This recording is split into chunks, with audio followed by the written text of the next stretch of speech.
그러니까 어떠한 경우라도 그냥 흔들리지 않고 그냥 기업 분석 위주로 하고 그다음 실적 잘 나오는 회사 찾는 사람들이 다 돈 벌더라고요. 저는 현금 흐름과 주식 투자밖에 부자가 될 수 있는 방법이 없다고 생각을 해요.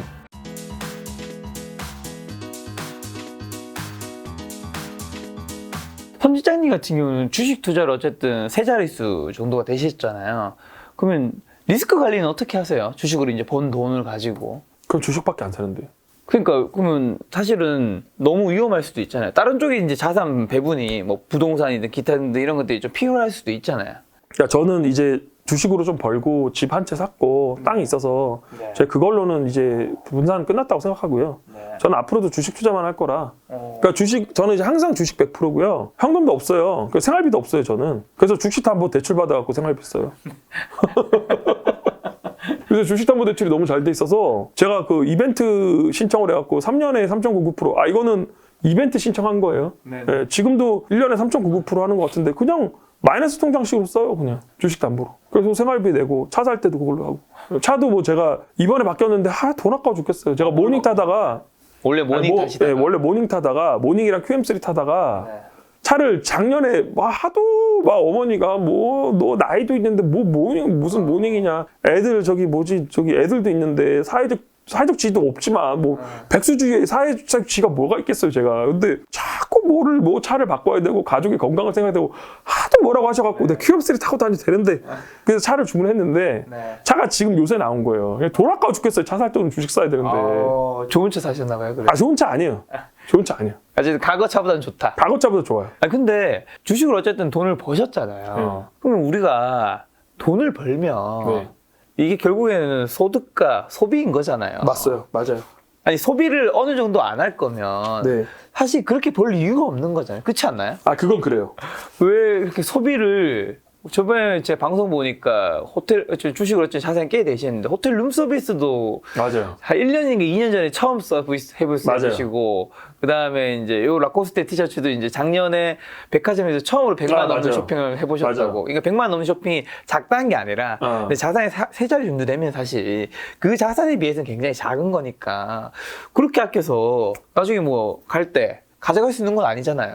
아니 요즘은요 그러니까 차도 사고 애들이랑 놀러도 다니고 그래서 제가 쓸 만큼 쓰고 있고 근데 제가 원래 좀 약간 소비하는 거에서 막 그렇게 만족을 못 느껴요. 그러니까 저는 그냥 단지 그냥 그렇게만 하면 좋아요. 그냥 애들 만나서 그냥 밥 내가 사주고 차도 뭐 이번에 바꿨으니까 새 차 타고 다니고 애들이랑 여행 다니고 그리고 일단 그 돈이 많으면 좋은 게 딴 건 모르겠는데 그냥 집에서 가정분란은 좀 없어요. 그러니까 모든 가정분란이 그 돈이 학원 다녀라 공부하라 이거에서 다 생기고 그 돈이 돈에 있죠. 네, 그 다음에 또 제가 주식이 이렇게 망가져도 마음이 편한 게 저는 그래도 그냥 싫은 사람 안 만날 수 있는 자유를 얻었거든요. 제가 만나기 싫은 사람은 안 만나요. 네, 그래서 뭐 그런 것들에 만족을 얻고 있고 그 다음에 또 제가 이제 솔직히 이제 2019년, 2018년 이때는 주식을 막 1년 연간 수익률 이런 목표도 세우고 했어요.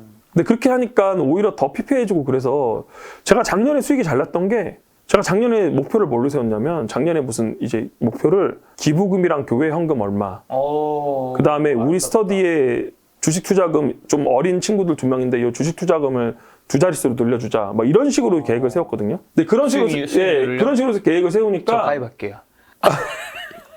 김 작가님 가입해도 돼. 시켜줄게. 대우는 안 돼.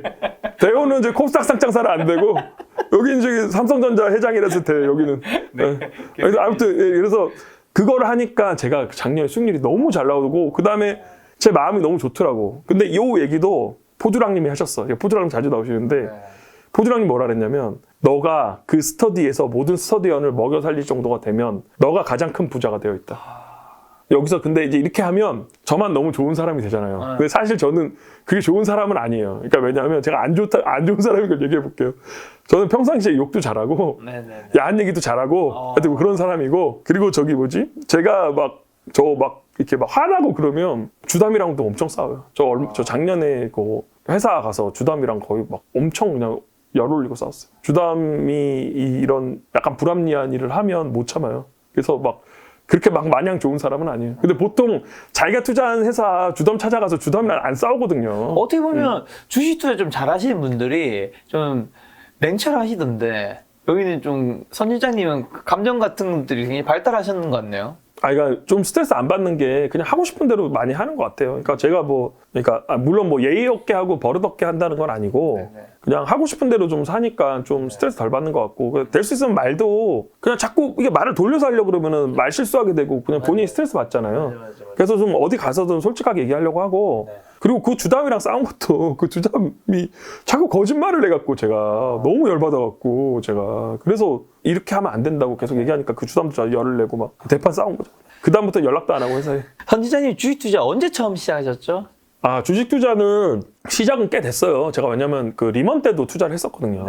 리먼 때도 투자를 했고 2000년 초반에 코스닥 버블 때도 투자를 했어요. 2000년 초반에 투자 시작하셨고 근데 여기서 제대로 시작한 건 제대로 시작한 거 2011년. 그동안 보시면서 그럼 주식 투자 좀 돈 버는 사람과 잃는 사람 각각의 특징이라든가 차이점이 좀 있을까요 혹시? 제 주변은 그냥 매크로 안 보고 기업 분석만 하는 사람밖에 없어서 그러니까 어떠한 경우라도 그냥 흔들리지 않고 그냥 기업 분석 위주로 하고 그다음에 실적 잘 나오는 회사 찾는 사람들이 다 돈 벌더라고요. 이럴 때 시장 나빠졌을 때 그냥 기업에 더 집중하고 이런 사람들이 돈 벌더라고요.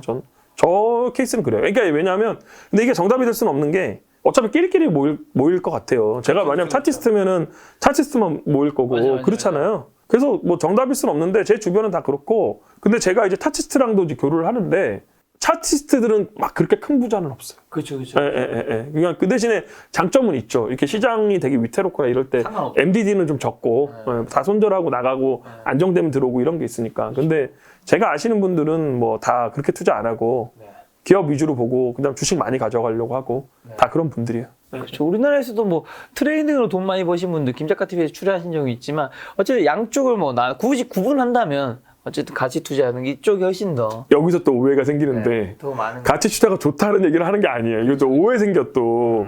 그냥 자기에 맞게 적합하게 하면 되는데 근데 다만 다른 방송에서 얘기하신 게 그렇죠. 트레이딩으로 벌 수 있는 사람의 숫자는 한계 맞아요. 거의 제가 그 얘기하려고 그래요. 트레이딩은 선택받은 사람들의 영역이고 그 다음에 이게 직장인이랑 가정주부 하면서 어떻게 트레이딩을 해요, 이걸. 그러니까 자꾸 이제 이 트레이딩보다는 좀 다른 쪽으로 가라고 말씀드리는 거예요. 그런 것도 있는 것 같아요. 저도 주변에 트레이딩으로 유명하신 분들이 몇 분 계셔서 조금 이제 그 중에 몇 분은 조금 이제 주식 투자에 좀 힘들어 하시더라고요. 이게 가치 투자하고 하신 분들은 뭔가 계속 분석하고 공부하고 좀 재밌어 하기도 하고 좀 또 기다리는 시간도 있고 하니까 늘 붙어 있는 건 아니잖아요. 근데 트레이딩은 늘 그 시간에 붙어 있어야 되는 거잖아요. 내가 해야 되니까. 그리고 또 이제 그런 건 있어. 그러니까 가치 투자자들은 뭐 제가 가치 투자자라는 게 아니고 그러니까 말빨들이 좀 있어요 또. 왜냐면 모여서 맨날 말하거든 그냥.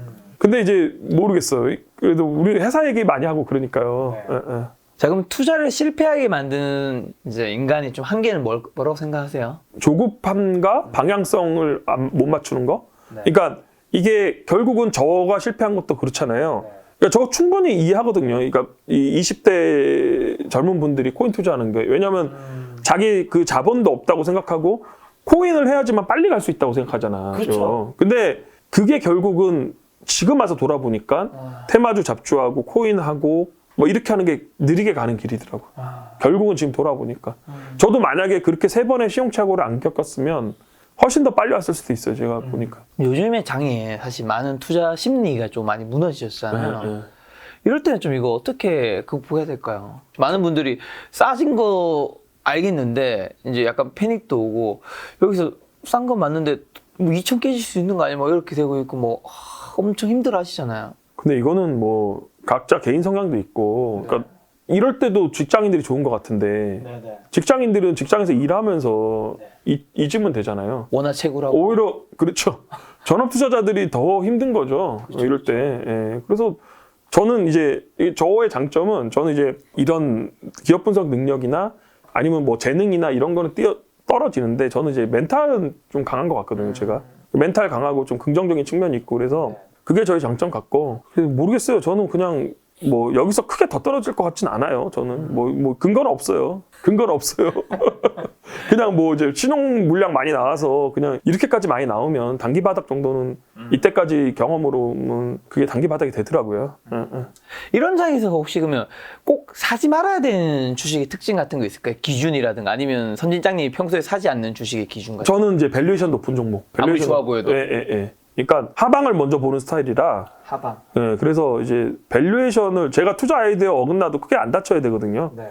그래서 밸류에이션 높은 종목은 좀 피하셔야 될 것 같습니다. 네, 시장에서 소위 말하는 비싸다는 거. 네. 그러니까 그럼 여기서 뭐 그런 분도 있을 거야. 이게 여기 보시고 비싸다 싸다가 뭔지를 모르시는 분도 있을 것 같은데 사실 그게 가장 어렵기 때문에 주식 투자 어려운 거 아닐까요? 그런데 사실 자기가 투자하는 종목의 시총이랑 올해 예상 이익이랑 내년 예상 영업이익은 네.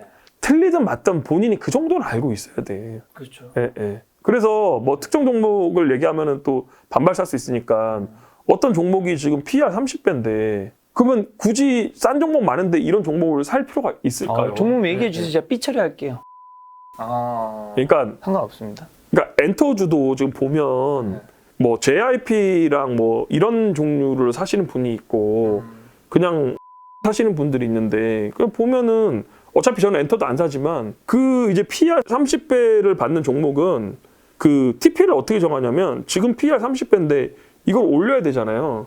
그러면은 타겟 멀티플을 막 50배, 60배 불러버려요. 그냥 애널리스트들이. 그러면 그렇게 사면은 주식은 안 되죠. 그냥 개인은 굳이 그런 종목에 들어갈 이유가 하등의 이유가 없어요. 예, 예. 왜냐면 기관은 그걸 사도 되는데 개인은 그런 거 안 살 수 있는 자유가 있는데. 예, 예. 그럼 선 실장님께서는 이제 기업 분석과 이런 것들 실적 분석 위주로 하시니까 뭐 뉴스 같은 거 안 보시나요? 뉴스도 이제 보긴 하는데 뉴스 매매를 안 하는 거죠. 그러니까 뉴스 실시간으로 뉴스 보고 일정 매매도 하고 그러잖아요. 그러니까 어떤 행사가 있거나 뭐 로봇 행사가 맞아. 있으면 그에 뭐 맞춰서 뭐 하는 거. 근데 그런 거는 거의 안 하고요. 거의 안 한 게 아예 제로죠. 근데 뉴스는 보죠. 그 기업과 섹터에 관련된 뉴스 네, 위주로. 그건 보죠. 자, 이번에는 좀 부와 관련된 얘기를 좀 질문 드려볼까 하는데, 그러면 자본주의에서 부자가 되려면 어떻게 한다 생각하세요? 가장 좀 현실적인 방법은 뭐라고 보시나요? 어떻게 보면 주식 투자로 부를 좀 만드신 분이긴 한데. 저는 현금 흐름과 주식 투자밖에 부자가 될 수 있는 방법이 없다고 생각을 해요. 저는 개인적으로요. 그러니까 부동산 투자는 시기랑 자본금이 좀 많이 들고 그러니까 부동산 투자도 좋은데 저는 부동산 투자 못하니까 그런데 사실 부동산 투자는 이 투자할 수 있는 시기가 좀 있는 것 같은 생각이 들고 그렇죠. 주식은 상대적으로 좀 진입장벽이 아까 낮다고 말씀하셨잖아요. 네. 그래서 좀 초규모의 자금으로 할 수 있고 네. 그리고 시기도 비교적 좀 자유롭고 진입 시기도 네. 그래서 현금 흐름이랑 주식 투자가 부자가 될 수 있는 가장 큰 무기가 아닌가.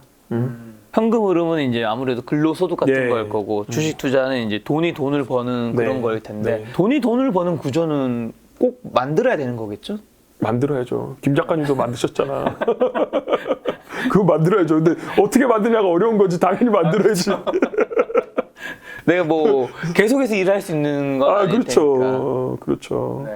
그래서 뭐 같은 얘기 반복인데 방향성이 중요하고 한 10년 계획을 세우면 근데 의외로 지금 보면 지금 사실 이제 직장 다니면은 이제 자기가 땡길 수 있는 이 투자금이 생각보다 옛날보다는 많아졌거든요. 그렇죠. 임금 상승도 좀 어느 정도 됐고 그다음에 뭐 이제 자기가 웬만한 직장 들어가면은 제가 신용대출 정도 받으면은 한 1억 정도 시드는 될 수 있지 않을까 싶거든요. 저 생각에는. 뭐 본인이 한 3, 4년 일하면 직장이 물론 좋아야겠지만 그래도 상대적으로 양질의 직장이면은 그 정도 가능하지 않을까요? 저거 보니까 뭐 최근에 뭐 회사 다니는 친구들 보니까 한 3, 4년에 1억 정도는 대출 받으면 자기가 모은 돈이나 대출이면 가능할 것 같은데 그러면 사실 제가 투자한 금액 처음 초기 투자 금액 비해서는 굉장히 크더라고요. 제가 실상을 잘 모르는 거면 죄송해요. 또 이것도 뭐 실상을 잘 모르고 하겠다 이렇게 오해가 생길 수도 있겠다. 근데 사실 뭐 3천에서 5천만 대도 저는 초기 투자금으로는 되게 크다고 생각하니까. 예. 자, 3천에서 5천 초기 투자금으로 크다고 말씀해 주셨는데, 그럼 만약에 선진장님에게 지금 종잣돈 5천만 있다면 어디에 어떤 주식을 좀 사면 좋을지 약간의 힌트를 좀 주신다면? 지금 주식 사야죠. 지금? 지금 주식을 사고 네. 본인이 이제 종목 분석 자신만 있으면 네. 여기서 신용대출을 30% 받고 그럼 6,500이잖아요. 네. 몰빵을 하는 거죠. 몰빵을 해서 좀 어느 쪽에? 반도체요. 반도체. 근데 반도체인데 개별 종목 분석 능력이 있어야 돼요. 그러니까 이럴 때는 그러니까 지금 시장 레벨이 이렇게 낮아지면 상대적으로 다칠 염려. 그러니까 저는 자꾸 반대로 얘기하는데 지금 시장이 이렇게 레벨이 낮잖아요. 그러면 자기 투자 아이디어가 틀려도 그렇게 덜 다쳐요. 저 위에 있는 건 아니니까. 예. 그리고 시장 레벨도 낮아졌지만 그다음에 제 실적 분석 시가 지금 PR 3배예요. 그러면 제가 뭐 아무리 틀려봤자 이거 틀려서 PR 3배짜리 샀는데 PR 30배 나오면은 저는 주식 접어야 되잖아요. 그러니까 이럴 때가 주식 투자하기 되게 좋은 시기라니까요. 시장 레벨도 낮은 데다가 내가 여기서 싼 종목만 살 수 있으면 여기서는 좀 욕심 부려도 되죠. 그러니까 제가 이제 가끔 이제 좀 젊은 친구들 만나서 하는 얘기가 기회가 정말 되면 본인이 준비가 돼 있으면 영빵이라도 할 수 있어야 된다. 이게 얘기하거든요. 영빵? 영혼까지 몰빵. 아. 예, 예. 근데 그런 게 한 번은 와야 자기가 자산 레벨을 할 수 있는 찬스가 있어요. 근데 이것도 좀 싫어하시는 분들도 있을 이건 것 대신 같은데. 좀 젊을 때 해야 되겠네요. 네, 젊을 때. 그 다음에 그 3년의 시간을 다 보냈다는 전제하에. 연습 기간 예, 예. 보낸 다음에. 자, 주식 투자에 대해서 굉장히 지금 긍정적인 얘기 해주셨지만 또 반대적인 얘기도 해줘야 되니까 주식 투자하면 가장 힘들었던 적이랑 좀 주식의 무서움 뭐라고 생각하세요? 가장 힘들었던 시기는 코로나 때 말씀드렸잖아요. 그때 80억 이제 정도. 80억이 아니라 80%요. 큰일 날 소리를 하네 지금. 80% 정도 날렸었고 네네. 그리고 뭐 그런데 이제 지금 와서 돌이켜 보면 시장에 남아 있었기 때문에 이거 다 회복하고 다 돌아왔거든요. 그러니까 시장이 힘들어도 시장에서 살고 시장에서 죽어야 이제 돈을 벌 수 있다고 생각하고 있고 죽으면 안 되겠군요. 네. 죽으면 돈을 못 벌죠. 네, 그래서 시장에서 끊임없이 좀 관심을 가져야 된다고 생각하고 있고요. 그럼 주변에 이제 주식 투자 하시면서 좀 반대매를 크게 당해서 청산 당하시면서 이제 있어요. 장에서 아예 나가신 분도 있을 거잖아요. 있어요. 아웃되신 분들이. 있어요. 그런 경각심을 주는 사례. 뭐 어차피 실명 나가는 거 아니니까요. 그냥 저랑 친분 없으신 분들로 할게요. 네, 좋습니다. 코스닥에 좀 시총 뭐 한 조 단위 종목을 이제 한 5% 정도 이제 지분 공시하신 분이 있었는데 그분이 거의 뭐 제가 알기로는 뭐 한 500억 이상 부자로 알고 있었거든요. 네네. 근데 그분도 이제 대출을 받아서 주식 투자를 하다가 코로나 때 이제 마진콜을 당한 거예요. 반대 매매를 당한 거예요. 그래서 그분도 자산이 되게 많이 낮아졌거든요. 자금 관리의 중요성이겠죠. 공부는 공부인데 지나친 레버리지는 본인에게 독이 되는 거죠. 네. 저는 오늘부로 제가 쓸 수 있는 한계치는 다 썼고 저도 이제 오늘부터는 그냥 감방할 거예요. 이제 저는 왜냐하면 저는 저번 주부터 조금씩 사기 시작해갖고 오늘 좀 썼고 뭐 방금 전 한시에서 마지막 영혼을 담고 썼고 오셨나요? 아니 조금 더 여력이 있긴 해요. 근데 이제는 근데 옛날만큼은 안 하려고. 근데 주식시장에서 이렇게 반대매매 당해서 시장에서 좀 나가신 분이 잘 되신 사례가 다시 돌아오는 사례가 많이 있나요? 있죠. 본인의 실력만 있으면.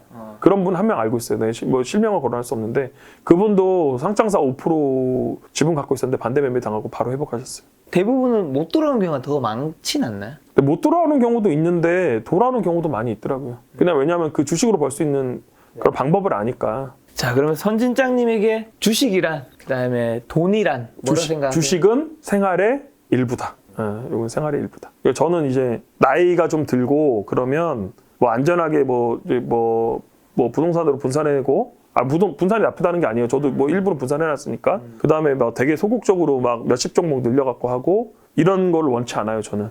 그러니까 저는 그냥 계속 사자이고 싶어요. 그래서 스터디도 정말 젊은 사람들이랑 같이 하려고 뭐 다 20대 후반, 30대 초반에만 스터디 있고 그래서 저는 그냥 하던 대로 계속 하고 싶어요. 그냥 계속 빡세게 하고 좀 긴장 안 늦추고 그냥 계속 그렇게 하고 싶어요. 제가 열정이나 체력이 될 때까지는 계속 그러고 싶고 그다음에 저 뭐 돈 진짜 많이 잃었는데 근데 뭐 돈은 잃을 수도 있고 뭐 딸 수도 있고 그런 거라 근데 뭐 그런 걸로 크게 스트레스 받으려고 하지 않고요. 그냥 저는 뭐 이거 생활의 일부라서 그냥 계속 그냥 즐기면서 하려고 하고 있습니다. 네. 돈이란 뭐라 생각하세요? 돈이란 머니다. 왜 안 웃어줘요? 아니, 영어로 같은 말을 하고 계셔서. 돈이란 그냥 가족들을 보호할 수 있는 수단이다. 네. 그래서 뭐 그렇게 크게 생각해 본 적 없어요. 제가 이제 뭐 그러니까 이거 보면 주식 농부님이나 뭐 최진철 대표님이나 박성진 대표님이나 이렇게 보면 되게 거창한 투자 철학이 있고 그 다음에 주식 농부님은 되게 사회적인 이런 뭐 공헌이나 이런 거 메시지를 되게 많이 말씀하시잖아요. 근데 저는 뭐 그럴 깜냥도 안 되고 그냥 저는 재밌어서 하는 거라 그냥 재밌고 즐기고 있고 그냥 생활의 일부고 그래서 하는 거고 그리고 저는 뭐 거창한 사회적 그건 없어요. 그러니까 왜냐하면 제가 뭐 제 자신의 능력을 알아서 저는 그냥 제 주변에 챙길 수 있는 사람들만 딱 정해놓고 그냥 챙겨주자 이렇게 생각하고 있고 그래서 올해도 그냥 2명 정도 또 목표를 세웠어요. 한 명은 이제 집을 사게 해주자 그래서 한 명 목표 세웠고 한 명은 이제 내년에 전업하시게 올해 돈 좀 많이 벌게 해드리자 뭐 그 정도 그래서 뭐 1년에 한 2명 정도 그냥 하고 그 다음에 제가 뭐 헌금액이나 기부 금액 늘려놓은 거 그거 달성할 수 있게 그냥 그 정도만 그냥 하고 그냥 거기서 계속 늘려가는 게 제 목표예요. 선진장님의 투자 철학이라는 투자 방법을 좀 이걸 보신 시청자분들 알려면 뭐 어딜 좀 찾아갈 수 있나요? 뭐 블로그가 있으신가요? 저 블로그가 있는데 네. 블로그는 거의 이제 잘 안 하고 있고 그 선진장 주식 공부방이라고 텔레그램 깔고 거기 치시면 제가 거기 리포트랑 제가 읽는 자료들 그날 계속 올려요. 실시간으로. 근데 양이 엄청 많아요. 예, 예. 무료죠. 무료예요. 알겠습니다. 여러분 제가 그 링크 걸어놓도록 아, 하겠습니다. 감사합니다. 자, 마지막 질문입니다. 지금 시대 20대로 돌아가신다면 투자에 있어서 이것만큼은 꼭 준비하겠다랑 그리고 마지막 시청자분들에게 뭔가 하시고 싶은 메시지가 네. 있다면. 일단 저 20대로 돌아가면은 제가 먼저 할 일은 가치투자연구소를 제일 먼저 가입을 하고요. 제가 2010년, 11년 그때 이제 가치투자연구소를 가입을 했는데 가치투자연구소가 그때 2011년, 12년, 13년만 하더라도 굉장히 양질의 분석글, 기업 분석글들이 되게 많이 올라왔고 굉장히 많은 고수들이 활동했었거든요. 그래서 그 20대로 돌아가면 가치투자연구소부터 먼저 가입할 것 같습니다. 그래서 가치투자 공부랑 그럼 이 주식 투자에 관련한 거를 좀 제대로 다시 공부하고 싶어요. 자, 그럼 마지막으로 지금 장에서 어쨌든 뭔가 매수는 하고 싶지만 굉장히 이거 어디까지 떨어질지 모르고 공포에 빠진 이 많은 개인 투자자분들에게 하시고 싶은 말씀이 있다면. 단기적으로 장이 어때서 뭐 이런 거는 크게 중요하지 않다고 생각하거든요. 그러니까 뭐 이번에 진짜 어렵고 저도 너무 많이 힘들고 저도 많이 손해를 봤지만 6개월 지나면 저는 되게 달라져 있을 거라고 생각하고 있거든요. 그러니까 이제 그런 뭐 단기적인 거를 보다는 한 10년 정도 인생의 플랜을 좀 세우시는 게 중요해요. 그러니까 제가 아까 말씀드린 거 있잖아요. 3년 정도 견습 기간, 그렇죠? 거기서 이제 실적 공시 위주로, 사업 보고서 위주로 보고 스터디 가입하고 그래서 올바른 방법으로 올바른 방향성을 가지고 투자를 해서 10년에 한 3, 40억 모으는 거를 목표로 하시면 성공할 확률이 되게 높다고 생각하고 있거든요. 왜냐하면 저같이 이상한 사람도 했으니까. 저는 대한민국 평균 아래거든요. 여러분들 다 할 수 있어요. 근데 이 가치 투자하시는 분들이 이 종목들이 좀 많이 겹친다는 생각이 들어요. 예를 들면 아까 전에 이제 SBS 얘기해 주셨잖아요.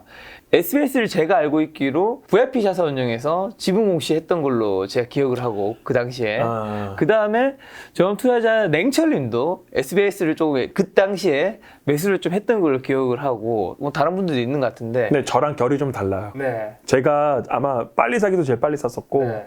저는 거의 그냥 전재산 투자하시다시피 했어요. 그러니까 SBS가 지금도 좋아요. 왜냐하면 지금 요 4만 원대 가격에서는 요 종목 추천 아닙니다. 4만 원대 가격에서는 충분히 보유할 수 있는 매력이 있고 밸류에이션 싸고 그런데 근데 거기서 이제 엣지를 더 보고 자기 재산을 얼마나 더 실을 수 있을 것인가 남들 모를 때 사고 있을 것인가 그건 좀 딴 얘기인 것 같아요. 그건 약간은 좀 더 깊이 들어가는 얘기고 그 다음에 지금 제가 가지고 있는 종목은 아무 운용사나 자문사도 안 가지고 있는 종목이에요. 네, 그거 아예 그냥 뭐 시장에서 커버도 안 되고 그냥 뭐 망하면 저 혼자 망하는 거고요. 네, 네. 지금 몇 개 정도 가지고 계시죠? 지금은 5개. 많이 가지고 계시네요. 지금 어떻게 하다 보니까 5개 됐네요. 왜냐하면 이제는 종목이 이제 하나를 너무 많이 사면 2% 넘어버려갖고 그냥 어떻게 하다 보니까 이렇게 됐네요. 지분 공시를 해야 되니까 2% 하면은 지분 공시 아니라 2% 하게 되면 대주주에 올라가잖아요. 대주주에 올라가니까 그 양도세를 내야 되니까 그렇게 하다 보니까 종목이 계속 늘어나는 것 같아요. 그럼 지금 5개면 그 종목 5개는 지금 다 파란색인가요? 아니면 빨간색도 좀 있나요? 다 파란색이죠. 다 파란색. 전부 파란색입니다. 전부 파란색. 하지만 이게 빨간색 나는 게 이상하죠. 지금 시간이 지나면 괜찮아질 것이다. 여기서 파란색인데 많이 파란색. 빨간색이랑 거리가 먼 파란색. 많이 파란색. 많이 파란색. 그 그 파란색. 빨간 걸로 입고 와야 되는데. 진짜. 이거라도 좀 빨간 거야. 이거라도. 양봉. 자, 어쨌든 김작가 TV 출연할까 말까 고민하시면서 이제 많은 시간을 가지시다가 어쨌든 결국 출연하셨는데 혹시 오늘 뭐 못다한 말 뭐 하시고 싶은 말씀 하나 있으세요? 예. 김 작가님 저 강방천 회장님이랑 최준철 대표님 소개 좀 시켜주세요. 갑자기 하고 싶은 말 하라며. 알겠습니다. 끝이에요? 끝이에요. 아유 저 사랑합니다 이거. 아니 김 작가님한테 한 건데. 감사합니다. 오늘 방송 여기까지 하도록 하겠습니다. 오늘 만남의 손님은 전업투자자 선진장님이었습니다. 지금까지 여러분 소중한 시간을 함께 해주셔서 정말 감사합니다. 오늘도 김 작가였습니다. 고생 많으셨습니다. 감사합니다. 안녕하세요, 김 작가 부익남입니다.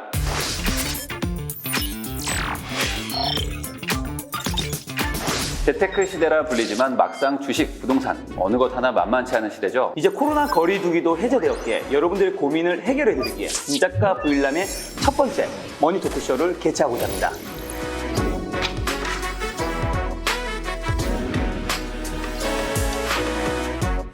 재테크의 양대 산맥이라고 하면 역시 주식과 부동산이죠. 김 작가님, 주식 투자 편에서는 어떤 게 준비되어 있나요? 요즘 주식 투자하기 힘드시죠? 코스피 3000이 깨진 순간부터 주가가 싸다는 이야기를 듣고 그때마다 주식을 담았더니 어느새 2600까지 왔습니다.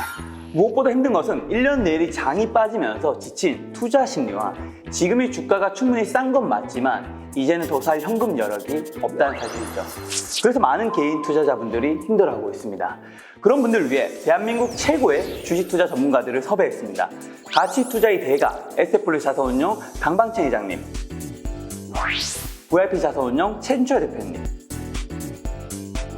성장주 투자로 수백억 대 이상의 자산가가 되신 슈퍼개미 이종윤 세무사님, 단기 매매로 수백억 대 이상의 자산가가 되신 보컬 김영준님, 그 어디에서도 직접 뵐 수 없는 이 모든 분들을 한자리에 모셨습니다. 앞으로 주식시장은 어떻게 되는지, 지금은 어떤 주식을 사야 하는지, 주식은 언제 사고 팔아야 하는지, 여러분들이 궁금한 모든 질문들을 최고의 주식 투자 전문가분들이 직접 해결해 드리겠습니다. 주식만큼 부동산 시장도 요즘 너무 혼란스럽죠.